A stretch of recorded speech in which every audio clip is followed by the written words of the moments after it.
Et ça n'en finit pas. Les deux hommes donc qui se rencontrent ce soir à Sotchi.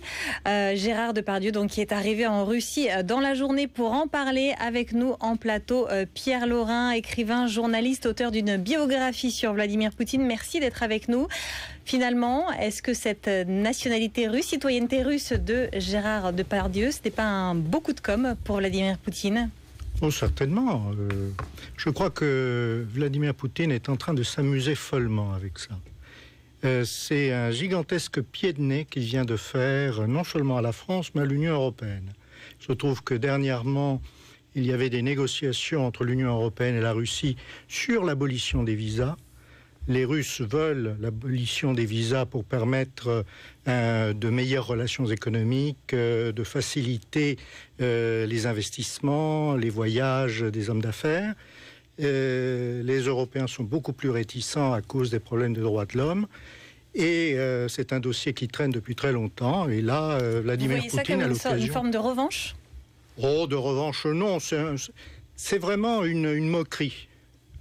Une moquerie avec l'Union européenne, moquerie également, en tout cas une réponse aux autorités françaises après la controverse cet été au sujet des Pussy Riot, ces chanteuses condamnées. Absolument, et pas seulement les Pussy Riot, mais avant, vous vous souvenez, la première visite de Poutine en France, conférence de presse avec François Hollande, et François Hollande somme pratiquement Poutine de lâcher Bachar el-Assad. Ce qui ne se fait pas d'un point de vue diplomatique, ça se règle entre quatre yeux, jamais en public.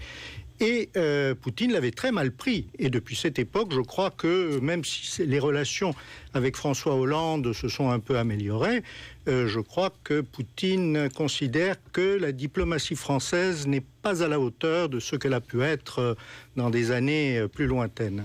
La lettre de Gérard Depardieu qui parle de la Russie comme une grande démocratie, comment est-ce que vous regardez ça ?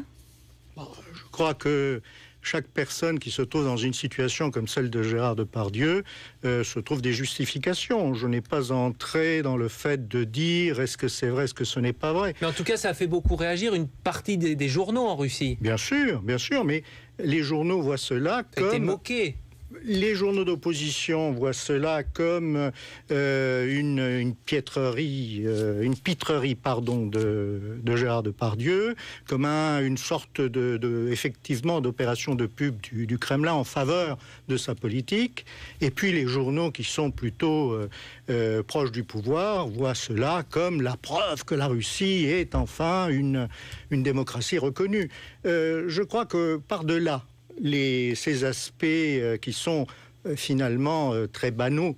Ce qui est important, c'est que la réactivité du Kremlin a été exemplaire. Ils ont trouvé, enfin les conseillers de Poutine ont vu un moyen de mettre les rieurs de leur côté et ils se sont engouffrés dedans avec un résultat qui finalement n'est pas si mauvais que ça, parce que le dindon de la farce, c'est hélas Gérard Depardieu. Et le fait que cette rencontre, un dernier mot, se fasse à Sotchi, c'est quelque chose de symbolique aussi, qui tombe bien, en tout cas, vous nous le disiez. Oui, disons que là, c'est une période de vacances. C'est exactement entre le Nouvel An et Noël orthodoxe. Il n'y a personne dans les bureaux, ou presque. Là, demain, c'est Noël orthodoxe. Donc, Poutine est en vacances. Il est à Sotchi, dans la villégiature des présidents russes. Et surtout, il reçoit Gérard Depardieu, loin du Kremlin. Du point de vue diplomatique, on ne peut rien lui reprocher puisque c'est une rencontre entre deux personnes hors des circuits politiques. Et Sotchi, luxueuse station balnéaire au bord de la mer Noire qui accueillera les Jeux Olympiques en 2014. Merci à vous, Pierre Laurin, écrivain, journaliste spécialiste de la Russie, d'avoir été avec nous sur BFM TV ce soir. Et à bientôt, 21h30, c'est l'heure du rappel des titres, Aurélie.